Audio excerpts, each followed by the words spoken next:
The story he's writing by Damilare Oloko Omogunsoye, Chapter 4, The Relapse. In the years that followed, Ruby often looked back on the season when the Lord revealed himself as her father. It had been a turning point, a moment that steadied her, anchored her, and taught her what true security felt like. But life has a way of shifting.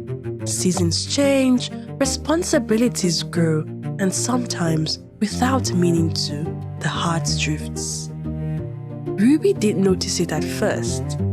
Life moved on, and Ruby now had a job, a family, and more responsibilities than she ever imagined. Her mornings began before sunrise, her evenings ended long after she wished they would, and her days were filled with meetings, deadlines, errands, and expectations.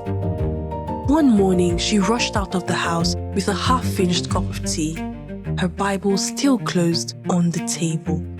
She paused for a moment, feeling a nudge to sit with the Lord, but the clock glared at her, and she pushed the thought aside. "I'll pray later," she told herself. But later never came. Days passed, then weeks, then months, and slowly something in her began to unravel. She started to forget who she was and how she had learned to handle life. Anxiety crept in quietly. Irritation followed. Her patience thinned. Her words sharpened. She became someone she didn't recognize, restless, overwhelmed, and constantly on edge. There came a day when she snapped at a colleague for something small, something she would normally overlook. The moment the words left her mouth, she felt a sting of conviction. Who am I becoming? That was her breaking point. She had allowed her job, her status, and the weight of expectations to define her for too long. She couldn't do it anymore. She longed for the peace she once knew, the calm, steady confidence she had when her relationship with the Lord was her anchor. She had allowed her job, her status, and the weight of expectations to define her for too long. She couldn't do it anymore. She longed for the peace she once knew, the calm, steady confidence she had when her relationship with the Lord was her anchor. She realized she needed to pick that relationship back up. It had taken the back seat for far too long, and her life was showing the cracks. One quiet evening, Ruby went to her bookshelf and pulled out her old journals. They were dusty from months of neglect.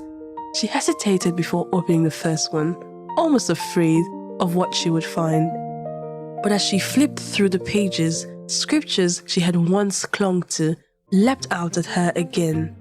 Memories of God's faithfulness stirred something deep within her. A lump formed in her throat. Tears gathered. She felt hope flicker. She began to pray, not polished prayers, but honest ones. She told the Lord she was tired of trying on her own. She told him how overwhelmed she felt, how lost she had become, how much she missed him. And in that moment, the Lord took her back to where they started. Matthew 11:28. "Come to me, all you who are weary and burdened, and I will give you rest." But this time, verse 29 caught her attention in a way it never had before. "Take my yoke upon you and learn from me, for I am gentle and humble in heart, and you will find rest for your souls." She realized something she had never seen. Rest wasn't just a gift, it was a lesson, a posture, a way of living. Maybe she had been doing everything alone because she had not yet learned humility from Jesus. She had been proud of her achievements, throwing herself into the hustle and bustle of life without pausing to breathe. She had carried burdens she was never meant to carry. So Ruby made a decision. A quiet, steady, life-altering decision. She would take life one day at a time. She would let the Lord lead at every point. She would stop running ahead of him. she would stop trying to hold everything together on her own. Her relationship with the Lord belonged in the front seat, not at the back.